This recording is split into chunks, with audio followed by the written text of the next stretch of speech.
Yes, thank you. I wanted to just touch on the 3 weeks for a moment.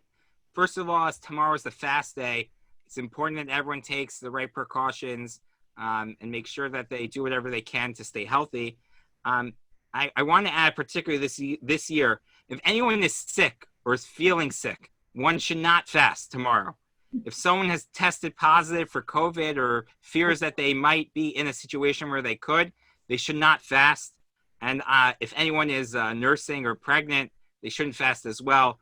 But it's very important that we make sure we stay on top of our health, particularly in the summer when it's hot out and we're fasting and when we're battling this pandemic. That's the first point I wanted to share.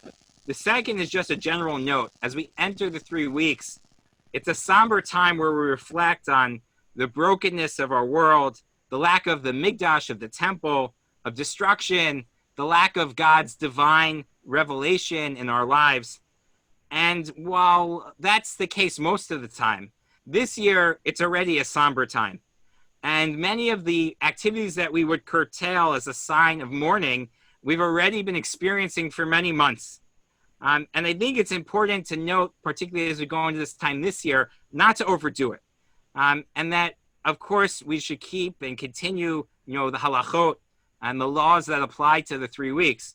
But there are times where there are things that might not be in the spirit of the 3 weeks, which in the past we would forgo, that this year I would encourage people not to. We're going to continue to do some of the exciting stuff that the shul does. Even during the 3 weeks, we're going to be giving out Kiddush when it's sponsored and finding ways to come together, which is something that normally during the 3 weeks we don't encourage as much, whether that's listening to music that's recorded, especially around Shabbat. There's an important difference between mourning and being depressed and being in a negative mindset. And normally we need to push ourselves to feel the mourning. And I think this year we need to make sure that we push ourselves not to go beyond the mourning. And I just want to share that with everyone here.